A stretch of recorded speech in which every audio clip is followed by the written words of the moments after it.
Today I'm going to be showing you how to make PyroCatFX text in Adobe After Effects.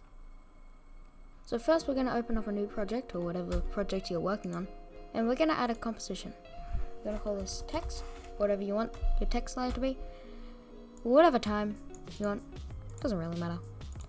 Now you're going to want to go over to the text tool with this T up here, get a left click on the screen, anywhere really, and type in your text. I'm going to type in tutorial. If you want to make PyroCatFX text, you want to use this font, Male Ray Stuff. Search that on dafont.com. I'll leave a link to it in the description. And download this one. It looks like this. You'll get this file. It's a zip file. Open it. You'll see the TTF file. Just click on that, double click, press install, and you've installed the font. After you've done that, highlight your text, go over here to the character settings, click the drop down arrow on the font, and scroll until you find it. Or you could just type in the closest thing and it'll come up.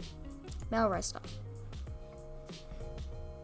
So now you got this, you can scale it down or scale it up or whatever, but you're going to open the align tool.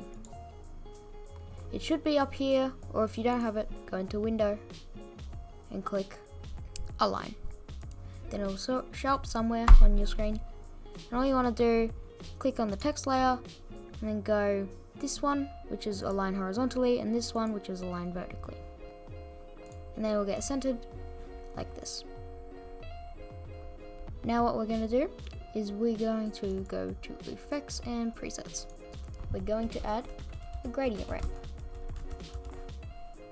Click the one that has a 32 and the little arrow with a few lines after it, double click it, or go to the effects controls and drag it onto your text layer. It should come up with this. Now, if you go to the start of color and the end color, choose the colors that you want.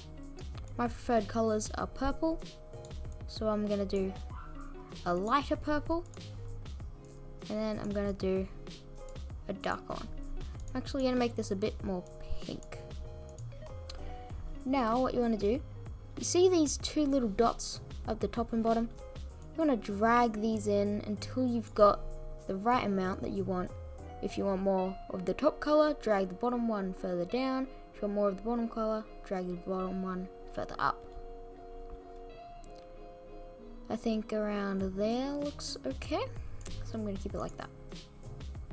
Now what we're going to do, right click on this text, create shapes from text.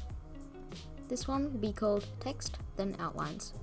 Drag this one under your first text and make sure to click the eyeball on the first one. Going to click on the outlines one, go over to effects and controls, get rid of the gradient ramp. Click the drop down arrow, add group. Now, if you highlight the first letter and then shift and then click the last letter, it will select all of them.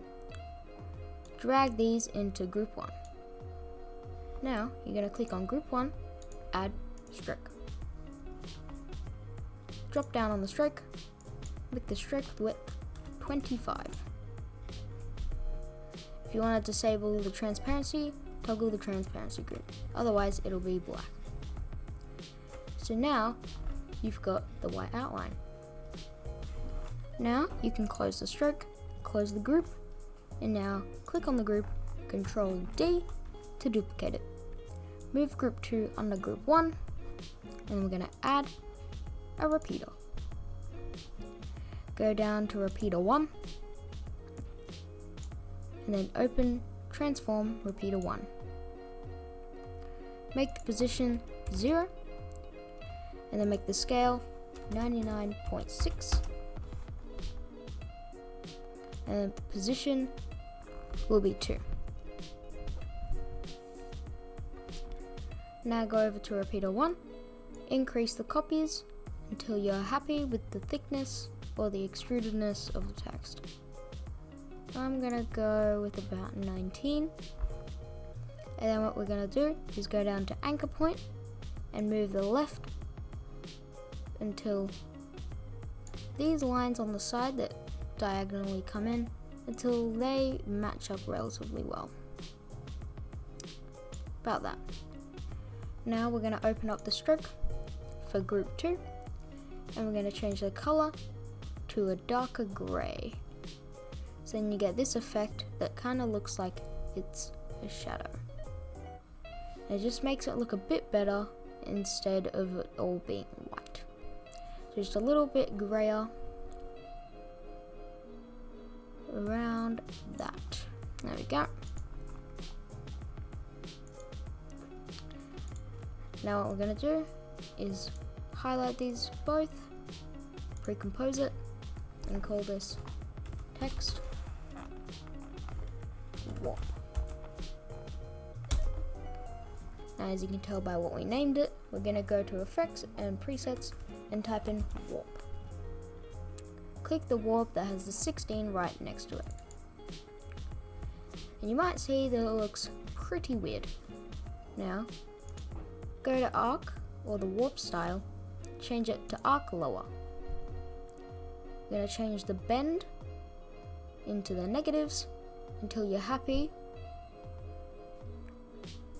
with how much is bent. Probably going to bend it -10 maybe. And I'm going to up the vertical distortion just like that. If you aren't happy with the thickness of the text now, you can just go into this comp, go into the tutorial outlines, back into group 2, repeater 1, and change the amount of copies. And you can go back to the text comp and it will change it. Now what we're going to do is going to right click on this text warp, layer styles, stroke. Go down on the stroke and change it to the color of your intro. For me it's purple, so I'm going to put it in between purple and pink. I'm going to up the stroke to about 4.5. And there we go. One last thing I forgot. Go back into here, go onto the tutorial text layer, right click, layer styles, inner shadow. Go into the inner shadows in layer styles, make the opacity 30, make the size 0, make the distance something from 10 to 15. Now you've got this nice inner shadow along each of the letters. And that's about it. Once you've done this, you can fiddle around with all the settings. And there you go. You got PyroCatFX text.